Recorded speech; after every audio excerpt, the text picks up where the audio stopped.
Uma produção WGBH Boston associada a Harvard University. Qual a coisa certa a fazer?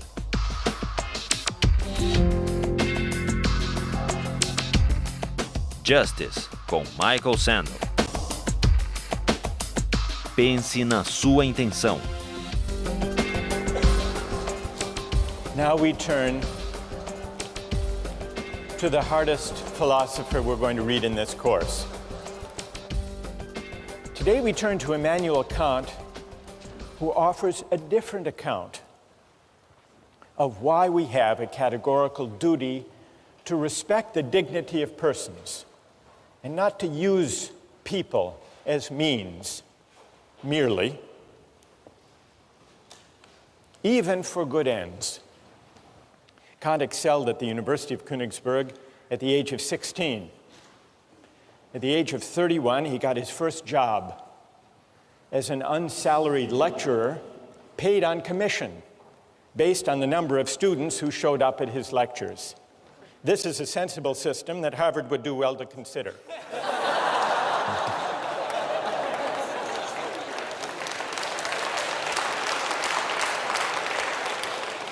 Luckily for Kant, he was a popular lecturer and also an industrious one, and so he eked out a meager living.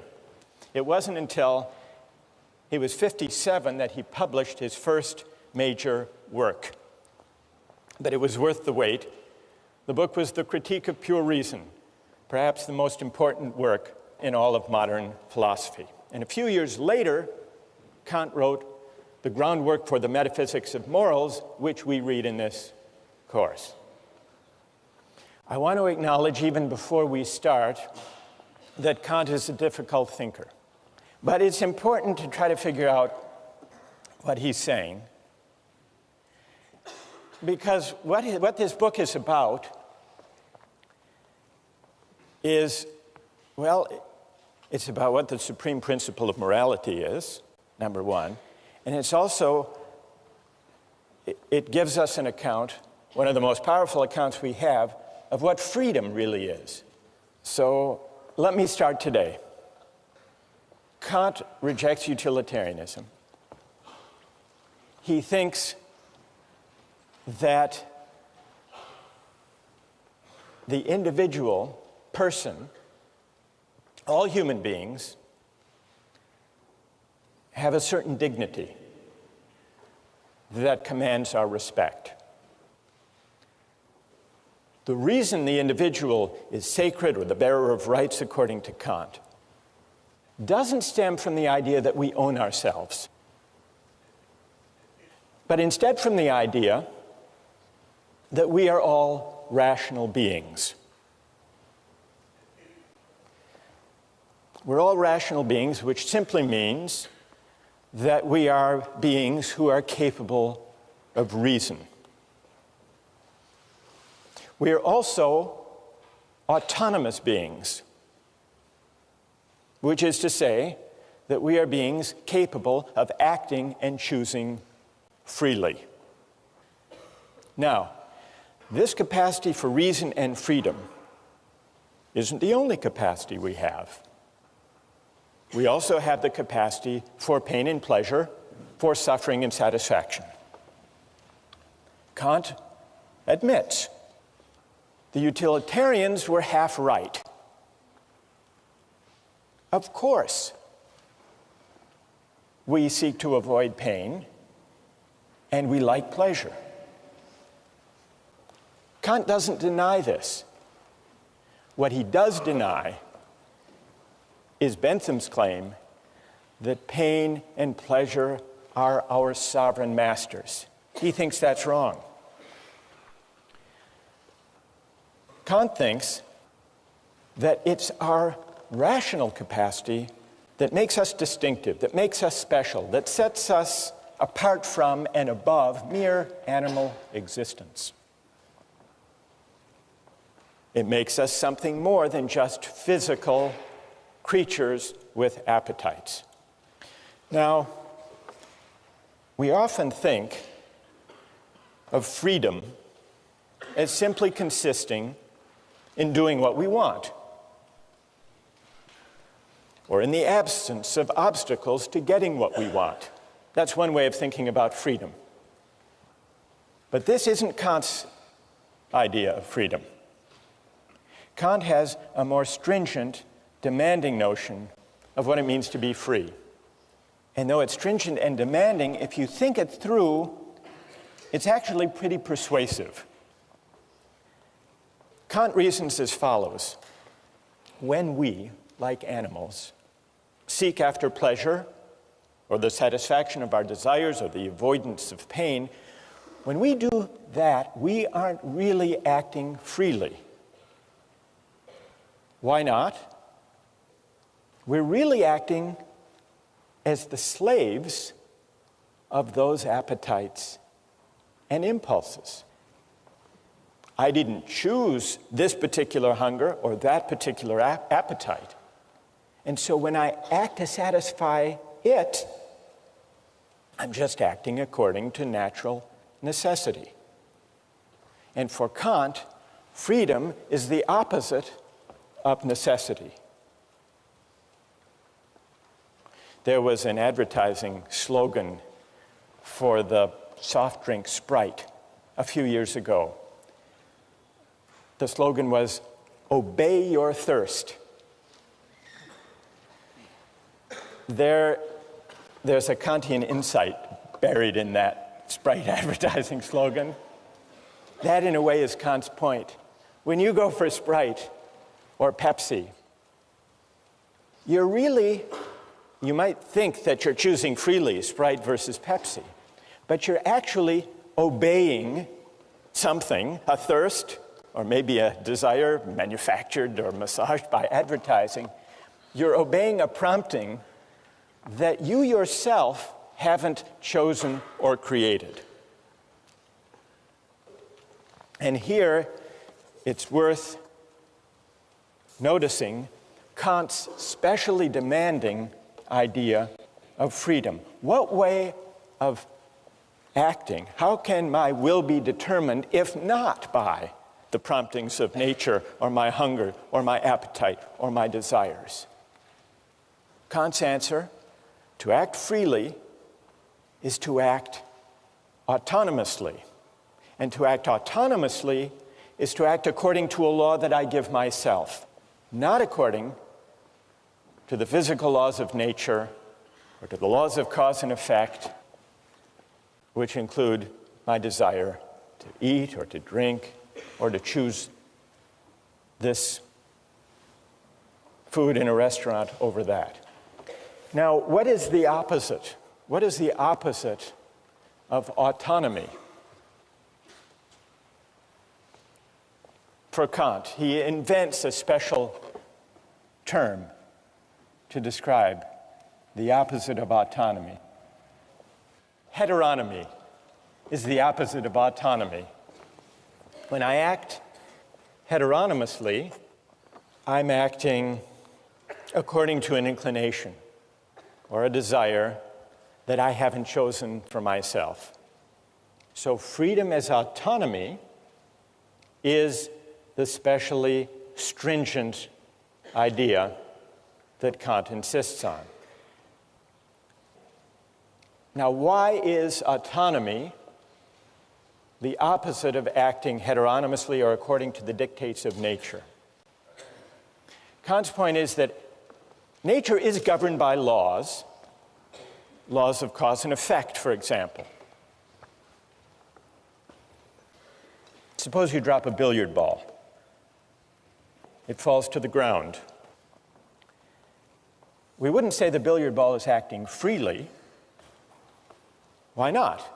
It's acting according to the law of nature, according to the laws of cause and effect, the law of gravity.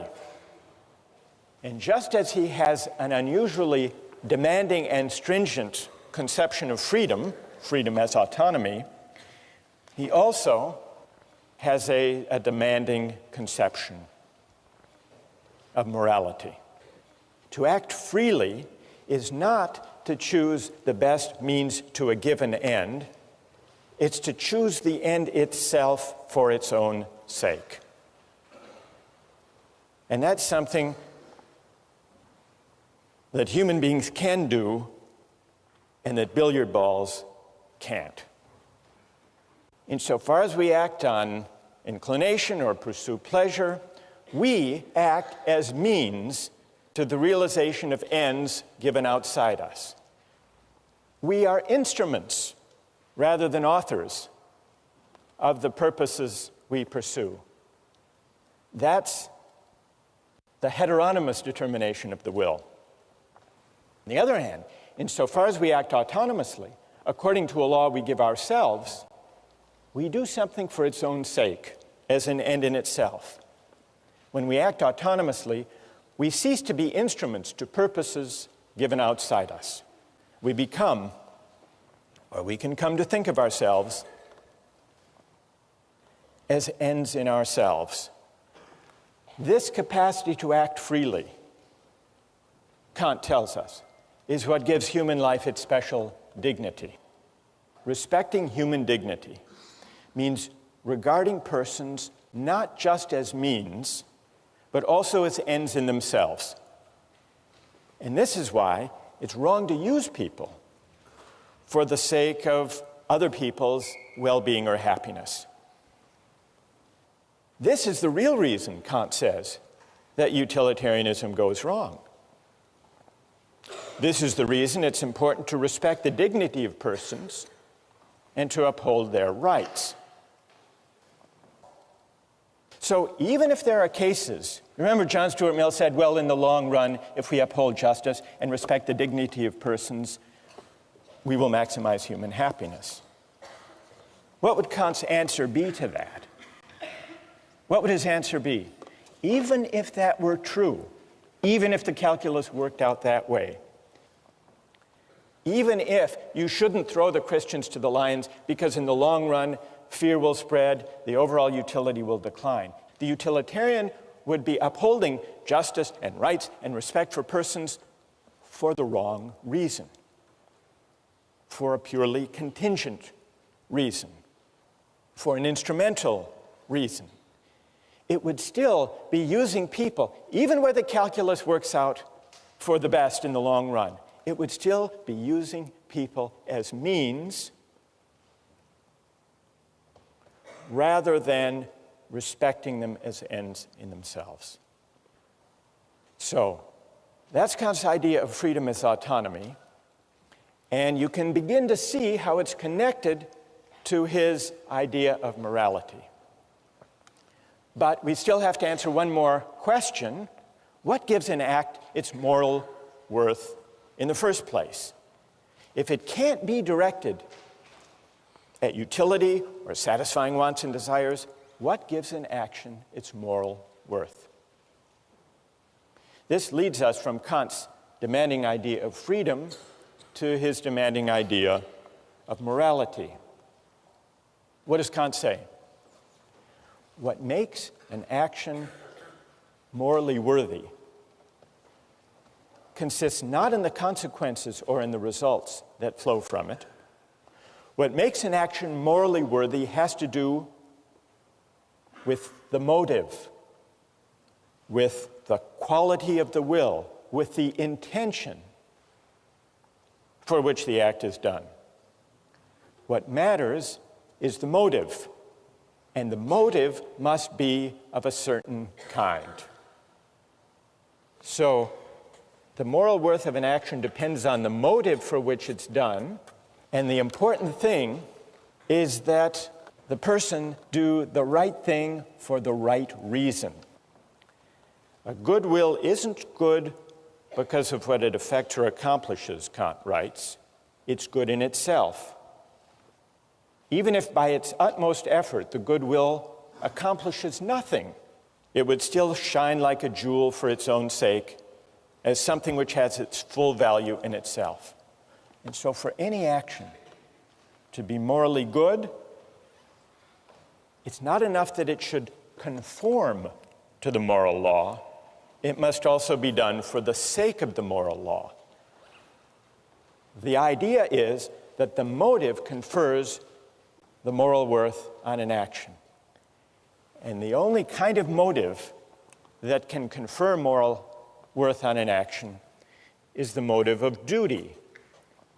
Well, what's the opposite of doing something out of a sense of duty because it's right? Well, for Kant, the opposite would be all of those motives having to do with our inclinations. And inclinations refer to all of our desires, all of our contingently given wants, preferences, impulses, and the like.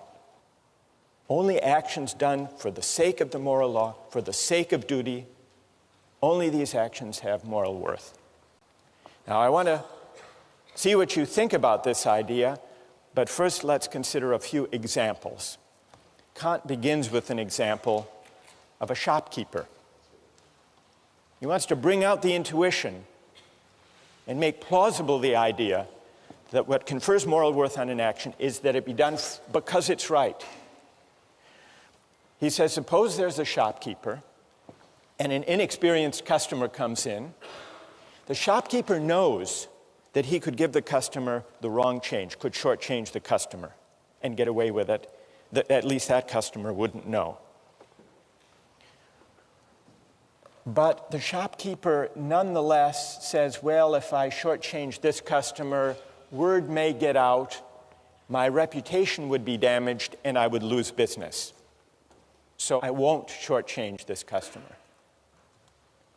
The shopkeeper does nothing wrong. He gives the correct change. But does his action have moral worth? Kant says no.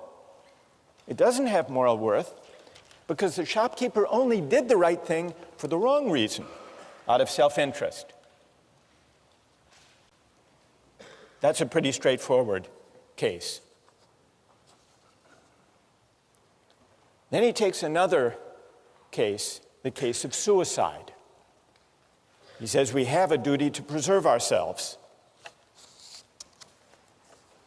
Now, for most people who love life, we have multiple reasons for not taking our own lives.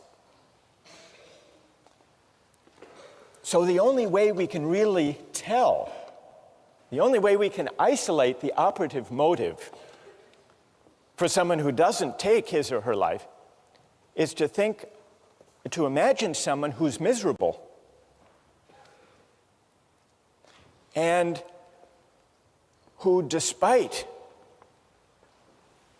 having an absolutely miserable life, nonetheless recognizes the duty to preserve oneself and so does not commit suicide. That's the force of the example, is to bring out the motive that matters. And the motive that matters for morality is doing the right thing for the sake of duty.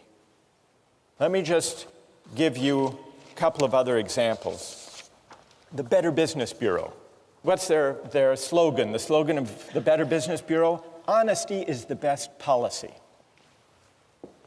It's also the most profitable. This is the Better Business Bureau's full-page ad in the New York Times.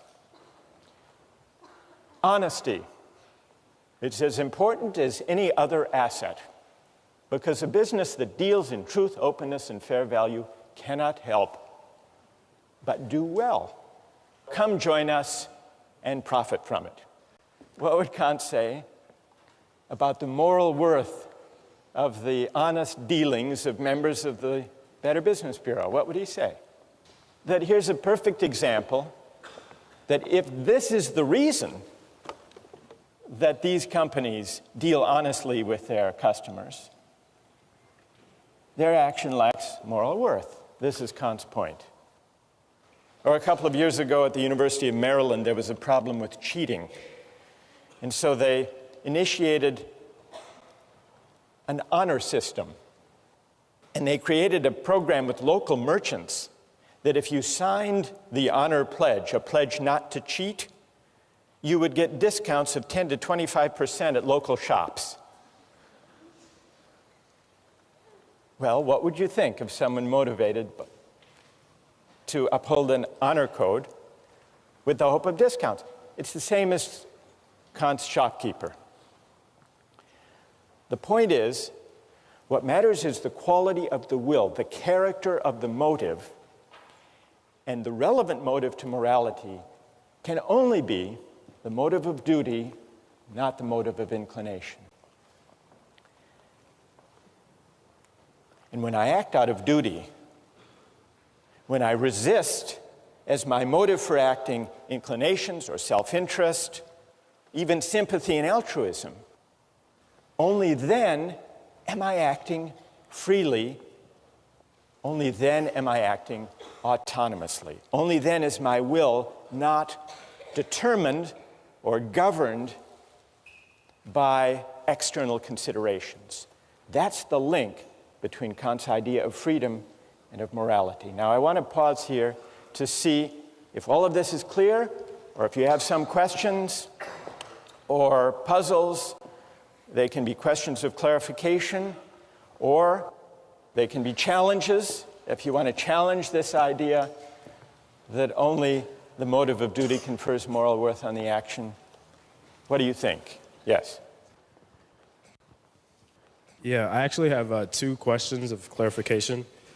The first is, there seems to be an aspect of this that makes it sort of self-defeating, in that once you're conscious of what morality is, you can sort of alter your motive to achieve that end of morality. And secondly, give me an example of what you have in mind. The shopkeeper example, if he decides that he wants to give the person the money to do the right thing, and he decides that's his motive to do so because he wants to be moral, then isn't that sort of defeating isn't that sort of defeating the purity of his action if morality is determined by his motive? His motive is then to act morally. So you're imagining a case not of the purely selfish calculating shopkeeper, but of one who says, well, he may consider shortchanging the customer, but then he says, not, well, my reputation might suffer if word gets out, but instead he says, actually, I would like to be the kind of honest person who gives the right change to customers simply because it's the right thing to do. Or simply because I want to be moral. Because I want to be moral. I want to be a good person. And so I'm going to conform all of my actions to what morality requires.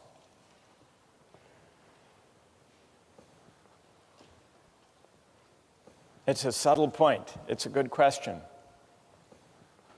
Kant does acknowledge, you're pressing Kant on an important point here. Kant does say there has to be some incentive to obey the moral law. It can't be a self-interested incentive. That would defeat it by definition. So he speaks of a different kind of incentive from an inclination. He speaks of reverence for the moral law. So if that shopkeeper says, I want to develop a reverence for the moral law, and so I'm going to act, and so I'm going to do the right thing, then I think he's there. He's there as far as Kant's concerned. Because he's formed his motive, his will is conforming to the moral law once he sees the importance of it. So it would count. It would count. All right, and then secondly, very quickly, what stops morality from becoming completely objective in this point? What stops morality from becoming completely subjective? Yeah, like how can, if morality is completely determined by your morals, then how can you apply this, or how can it be enforced? That's also a great question. What's your name? My name is Amadi. Amadi? Yeah. All right. If acting morally means acting according to a moral law out of duty, and if it's also to act freely in the sense of autonomously, it must mean that I'm acting according to a law that I give myself. That's what it means to act autonomously. Amadi is right about that. But that does raise a really interesting question. If acting autonomously means acting according to a law I give myself, that's how I escape the chain of cause and effect and the laws of nature, what's to guarantee that the law I give myself when I'm acting out of duty is the same as the law that Amadi is giving himself, and that each of you gives yourselves? Well, here's the question. How many moral laws, from Kant's point of view, are there in this room? Are there 1,000, or is there one? He thinks there's one, which in a way does go back to this question, all right, what is the moral law? What does it tell us? So what guarantees? It sounds like it, to act autonomously is to act according to one's conscience, according to a law one gives oneself. But what guarantees that if we all exercise our reason, we will come up with one and the same moral law? That's what Amadi wants to know. Here's Kant's answer. The reason that leads us to the law we give ourselves as autonomous beings is a reason,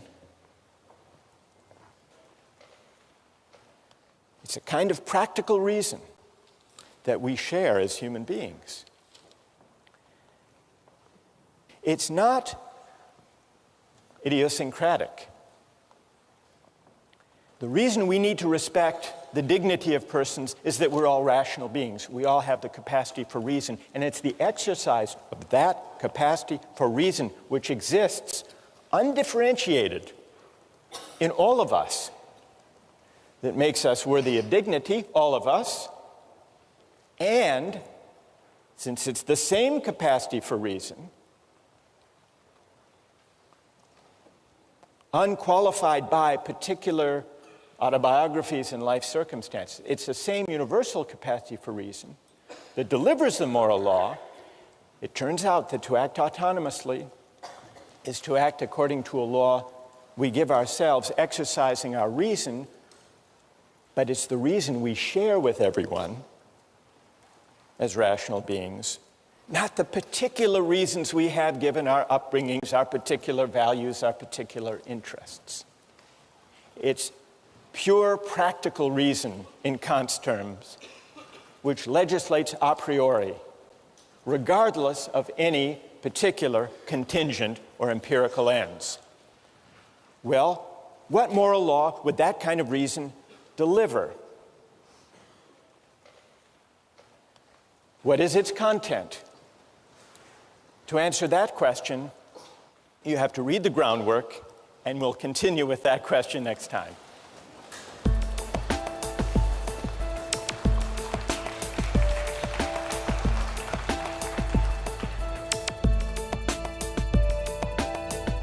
For Kant, morally speaking, suicide is on a par with murder. It's on a par with murder because what we violate when we take a life, when we take someone's life, ours or somebody else's, we use that person, we use a rational being, we use humanity as a means. And so we fail to respect humanity as an end.